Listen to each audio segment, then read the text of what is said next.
right. Let's get to another Dolphin angle that I want to talk about with you all. The Tyreek Hill situation, as we've talked about on the show, as I've told you, he's gone at the end of the year. Okay, they will move on from Tyreek Hill. It's pretty obvious.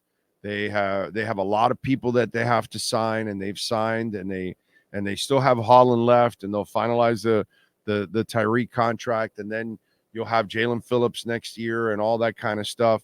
So you've got things that you've got to do that are going to be coming up, right? And as I've told you, the writing's on the wall. The fact that they did not go to Tyreek's money this offseason when they needed money to create space, they went everywhere but Tyreek.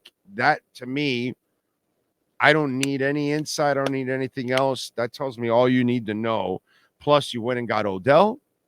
Plus, you went and got 2 slot receivers in the draft. You went and signed another slot receiver undrafted. You signed Odell Beckham on top of all of that. You added another running back that can do the same thing that the other 2 backs do with the speed and pass catching.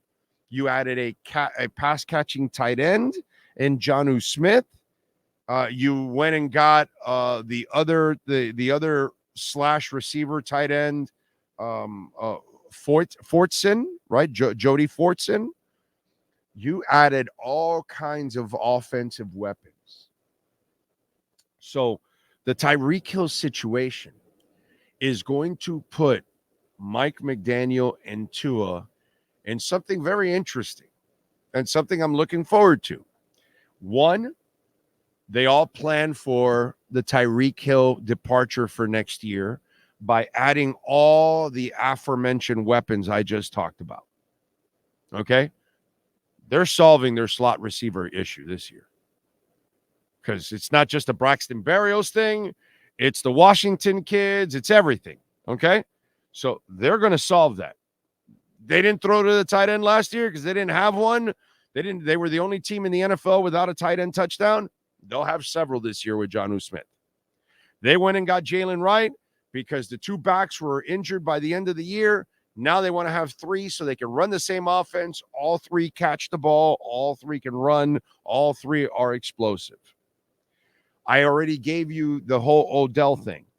Not only did you sign Odell with a 1-year contract this year, but if Odell is actually stays healthy and is productive and plays well, when Tyreek departs next year, they could actually bring Odell back for a second year for a 1-year deal, and they can draft a first-round pick so they can bring him along slowly as Waddle gets elevated to 1, and Odell will help out like a part-time 2/3 with your tight end, with your slot guys, with the first-round pick, all that kind of stuff.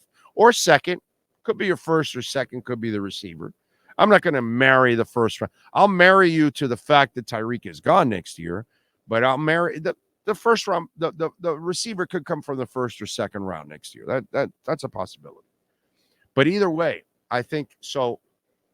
McDaniel this year is going to be, you're going to see, there's no 2,000 yards and all that kind of shit anymore. No, he's going to spread the ball around. That's why they got the tight end. That's why they got the extra back. That's why they got the slot receivers. That's why they went and got Odell Beckham. This isn't going to be about we're going to depend on Tyreek. There was a conversation. I'm not saying I was there. I'm not saying that I know about it. I'm just assuming there was a conversation between Mike McDaniel and Chris Greer and Marvin Allen and Reggie McKenzie. And those guys sat down and says, okay, guys, we need to plan for 2025 for life without Tyreek. Okay, we need to solve our tight end problem. Let's go get Jonnu Smith. We need to solve our slot problem. Let's go draft the Washington boys. We need to add more depth. Let's go get Odell Beckham. Let's add Jalen Wright in the running back position. Let's add more weapons. So Mike McDaniel will be calling a different game. It will not be a Tyreek Hill dependent offense this year. Tyreek Hill will be you will depend on him. and you will also use him like you should as a decoy because he attracts double and triple teams at times, as we saw it.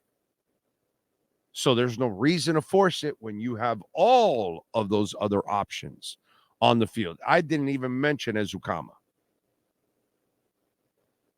Okay? So Mike McDaniel this year will be now different than he was the last 2 years.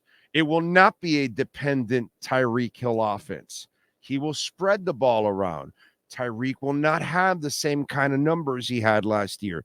He might have more touchdowns, but he'll have less yards and less catches. Okay? He'll have a great year, 14, 1,500.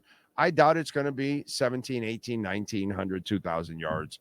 It isn't going to be in the 1,700-yard range like he's had the last 2 years, barring injuries all over the place, and then he's on the field and nobody else. And okay, but if everybody is pretty much healthy, they're going to spread the ball around. And then on the flip side, okay, because your head coach / offensive coordinator is so in love with the whole Tyreek thing, he has made it a Tyreek Hill dependent offense. He has made his quarterback a quarterback dependent on Tyreek when he won, I think 9 games, I think it was, with Flo, and he had Waddle and a whole bunch of nothing. And so I think Gesicki caught 70 balls that year, I want to say. So he spread the ball around. He was able to throw it to other people. Waddle was a number one guy, and then Waddle was a possession guy, overall. So now this is going to force Tua also, because it's going to force McDaniel to not call all the Tyreek Hill plays. And now you're going to be able to spread it around, which is good for Tua, which is good for Tyreek. Which is good for McDaniel. And maybe it'll get some of the haters off to his ass too, if he then goes out there, spreads the ball around, and of course has success and wins games. So both guys are going to be driven to actually do or play a different kind of game in the 2024 season, because they have to plan for the 2025 season. And clearly the front office and the head coach have already planned for the 2025 season. It's clear that they went and got all these weapons because they're going to lose one next year, a big one in Tyreek Hill. So Tyreek Hill will have to be a good soldier, as we've talked about, keep his mouth shut, keep his head down, behave, to a T this year, and be the best soldier possible and have the best season possible so he can be attractive to other teams. He will not be attractive to other teams, and they will not want to pay him the money he wants if he's a petulant child, if he's complaining about not getting the football, if he holds out, if he causes problems off the field. So he has zero leverage now. And he has to know deep down inside, and so does his agent, they see the writing on the wall just like I see it. I've been at this for 34 years, dude. I can read this shit a mile away 99% of the time. Am I going to be perfect? Hells to the no. Am I going to get it right more often than not? Yeah. Tyreek is gone. They've told us.